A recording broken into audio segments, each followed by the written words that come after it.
In this video we're going to talk about cell libraries, how to get those into the workspace, and then how to check the configuration variables and adjust as needed. So here on the left I've got a window open. I'm in the environment, so I got XYZ Consultants, Cell, and then there's a couple of subdirectories in there that follow the examples delivered workspace. It's got a rail overhead line folder, a drainage folder. You could organize these how you want. So if you want to break these down by discipline, create other folders, that's fine.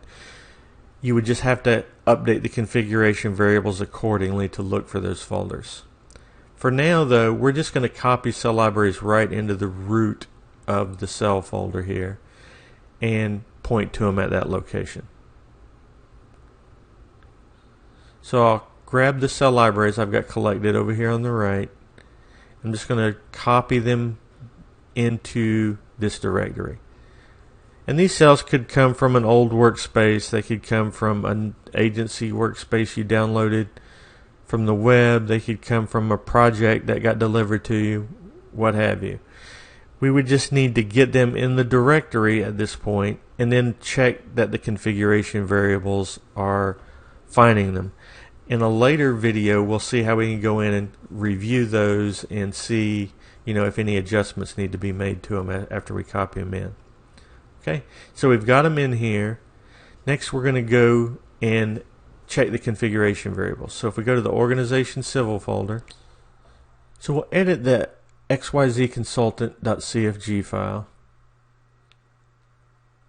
And when the editor opens, we'll go to the search field, type in the word cell, and then we'll search through the file for all the variables related to cells. The first one is just defining the seed file that's used when creating the cells.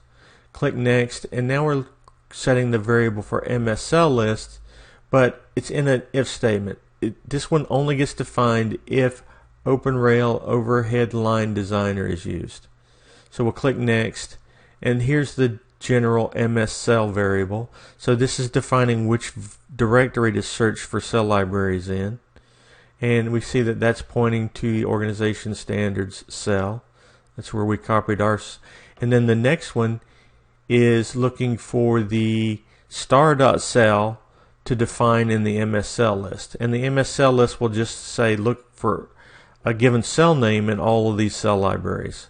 So we could define cell libraries individually there, or say just look for all of the files with the extension .cel in a given directory. Okay, so with this set, I think we're good. We can close the editor and then launch OpenRoads Designer. When this OpenRoads Designer goes in, we'll just open a blank DGN file. I've got a test file here. And in this test file, we'll go to the Place Cell dialog and then just browse to see what libraries are showing up. So right now we don't have a current active library, but if we click on the File option, you can see that there's a list of cell libraries below. That is coming from that MSCellList variable we just looked at. And this confirms that the configuration variables that we checked are finding the cell libraries we copied into the workspace. So all of the files that had the .cel at the end are included. This completes the video on copying cell libraries and updating configuration variables.